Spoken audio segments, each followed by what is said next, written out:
ಪ್ರಭು ಯೇಸು ಕ್ರಿಸ್ತರಲ್ಲಿ ನನ್ನೊಲವಿನ ಸಹೋದರ ಸಹೋದರಿಯರೇ, ಸಾಧಾರಣ ಕಾಲದ ಈ 2ನೆಯ ಭಾನುವಾರದಂದು ನಮಗೆ ನೀಡಿರುವ ಶುಭ ಸಂದೇಶ ಕಾನಾ ಊರಿನಲ್ಲಿ ನಡೆದ ಮದುವೆಯಲ್ಲಿ ಯೇಸುಸ್ವಾಮಿ ಮಾಡಿದ ಸೂಚಕ ಕಾರ್ಯ.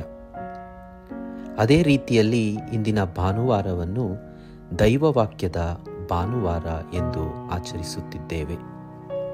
ಆತ್ಮೀಯರೇ, ದೈವವಾಕ್ಯ ಒಂದು ನಿಧಿಯಾಗಿದೆ, ವಿಶ್ವಾಸದ ಮೂಲವಾಗಿದೆ, ನಮ್ಮ ರಕ್ಷಣೆಗೆ ಮೂಲವಾಗಿದೆ, ಸತ್ಯದ ಹಾದಿಯಾಗಿದೆ, ನಿಜ ಸ್ವಾತಂತ್ರ್ಯದ ಮೂಲವಾಗಿದೆ, ಆಧ್ಯಾತ್ಮಿಕ ಆಹಾರವಾಗಿದೆ, ನಮ್ಮ ಬೆಳವಣಿಗೆಯ ಮೂಲವಾಗಿದೆ. ಪ್ರಲೋಭನೆಯ ಮೇಲೆ ವಿಜಯ ಸಾಧಿಸಲು ನಮಗೆ ಅದು ದಾರಿದೀಪವಾಗಿದೆ. ಸಂತೋಷದ ಹಾಗೂ ಆಶೀರ್ವಾದದ ಮೂಲವಾಗಿದೆ,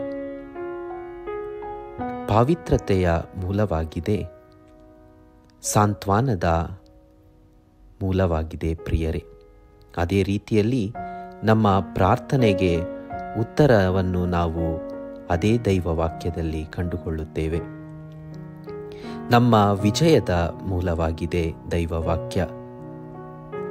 ಸೌಖ್ಯದಾಯಕ ವಾಕ್ಯಗಳನ್ನು ನಾವು ಸಹ ದೇವರ ಆ ಶ್ರೀ ವಾಕ್ಯದಲ್ಲಿ ನೋಡುತ್ತೇವೆ.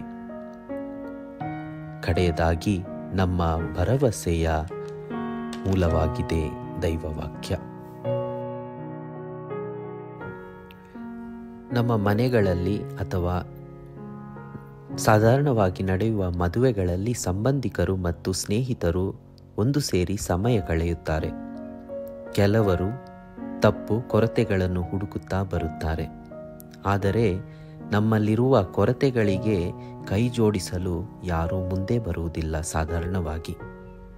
ಆದರೆ ಇಂದಿನ ಶುಭ ಸಂದೇಶದಲ್ಲಿ ಮಾತೆ ಮರಿಯಮ್ಮನವರು ಕಾಳಜಿಯನ್ನು ವಹಿಸಿ ಆ ಮದುವೆಯಲ್ಲಿ ನಡೆಯುತ್ತಿದ್ದಂತಹ ಆ ಕೊರತೆಯನ್ನು ನೀಗಿಸಲು, ಆ ನೋವಿನ ಪರಿಸ್ಥಿತಿ ಹಾಗೂ ಕಷ್ಟದಲ್ಲಿರುವ ಅವರ ಆ ಕುಟುಂಬದ ಅಗತ್ಯವನ್ನು, ಕಷ್ಟವನ್ನು ನಿವಾರಿಸಲು ಮುಂದೆ ಬರುತ್ತಾರೆ. ಈ ಸನ್ನಿವೇಶದಲ್ಲಿ ಆ ದಂಪತಿಯ, ಅವರ ಕುಟುಂಬದ ಅವಮಾನವನ್ನು, ನೋವನ್ನು ತನ್ನ ಸ್ವಂತ ನೋವಾಗಿ ಪರಿಗಣಿಸಿ ಅವರಿಗೆ ಒಂದು ಸಹಾಯ ಹಸ್ತವನ್ನು ನೀಡಲು ಮಾತೆ ಮರಿಯಮ್ಮನವರು ಮುಂದೆ ಬರುತ್ತಾರೆ. ಪ್ರಿಯರೇ, ಮಾತೆ ಮರಿಯಮ್ಮನವರು ಈ ಸಮಸ್ಯೆಯನ್ನು ಗುರುತಿಸಿ ಅದನ್ನು ಪ್ರಭು ಯೇಸುವಿನಲ್ಲಿ ಅವರ ಬಳಿಗೆ ತರುತ್ತಾರೆ. ಅವರಲ್ಲಿ ದ್ರಾಕ್ಷಾರಸ ಮುಗಿದು ಹೋಗಿದೆ ಎಂದು ಯೇಸುವಿಗೆ ಹೇಳಿದರು. ಅದಕ್ಕೆ ಯೇಸು, ಅಮ್ಮ, ಇದನ್ನು ನನಗೇಕೆ ಹೇಳುತ್ತಿ? ನನ್ನ ಗಳಿಗೆ ಇನ್ನೂ ಬಂದಿಲ್ಲ ಎಂದು ಉತ್ತರ ಕೊಡುತ್ತಾರೆ. ಮಾತೆ ಮರಿಯಮ್ಮನವರು ಯೇಸುವಿಗೆ ಏನು ಮಾಡಬೇಕೆಂದು ಅಥವಾ ಹೇಗೆ ಮಾಡಬೇಕೆಂದು ಹೇಳುವುದಿಲ್ಲ. ಆದರೆ ತನ್ನ ಮಗನಲ್ಲಿ ವಿಶ್ವಾಸವಿರಿಸಿ ಸೇವಕರಿಗೆ ಆತ ಹೇಳಿದಂತೆ ಮಾಡಿ ಎನ್ನುತ್ತಾರೆ.